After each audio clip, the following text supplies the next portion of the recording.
Bonjour, bonsoir.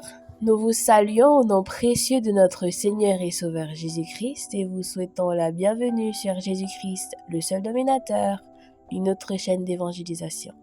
N'oubliez pas de vous abonner, d'aimer et de partager pour que l'évangile aille le plus loin possible. Vous êtes actuellement à l'écoute de la méditation du jour.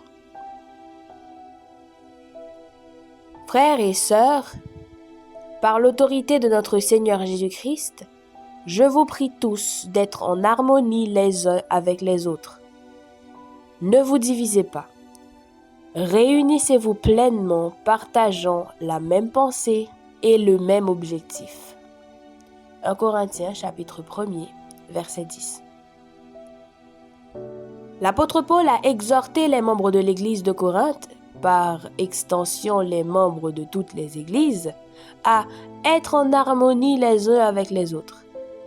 Il les a exhortés par l'autorité de notre Seigneur Jésus-Christ, c'est-à-dire la base de l'enseignement faisant autorité du Seigneur Jésus-Christ.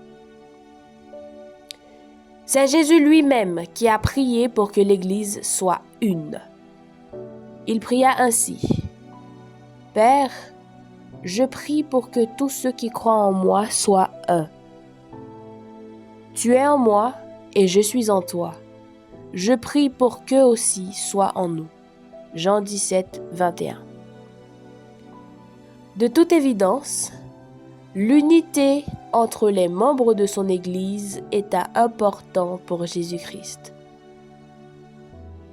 La prière de Jésus signifie avant tout que l'unité des membres de son Église est une unité spirituelle avec le Père céleste et avec lui-même.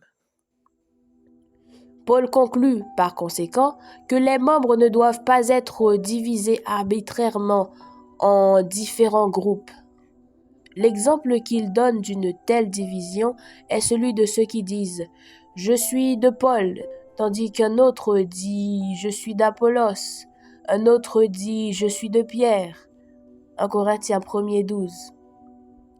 Bien que chacun de ces dirigeants ait eu son propre style de prédication, ce n'est pas une raison suffisante pour diviser l'Église en différents groupes. Au lieu de se diviser, l'Église devrait donc être unie par une même pensée. Ils devraient tous être d'accord sur les doctrines fondamentales de l'Évangile. Des différences mineures de style et de pratique ne devraient pas être la cause de division au sein d'une Église.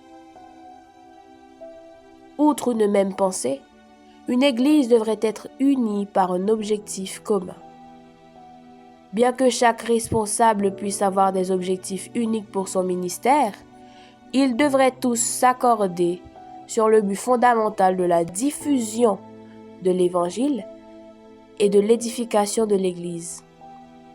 Là encore, en cas de désaccord sur des points non essentiels, Paul conseille de dialoguer dans un esprit de bienveillance. Paul met en garde contre les factions qui s'installent dans une église. Prions pour que les églises d'aujourd'hui recherchent et préservent l'unité du Christ. Que le Seigneur vous bénisse. Bonne méditation.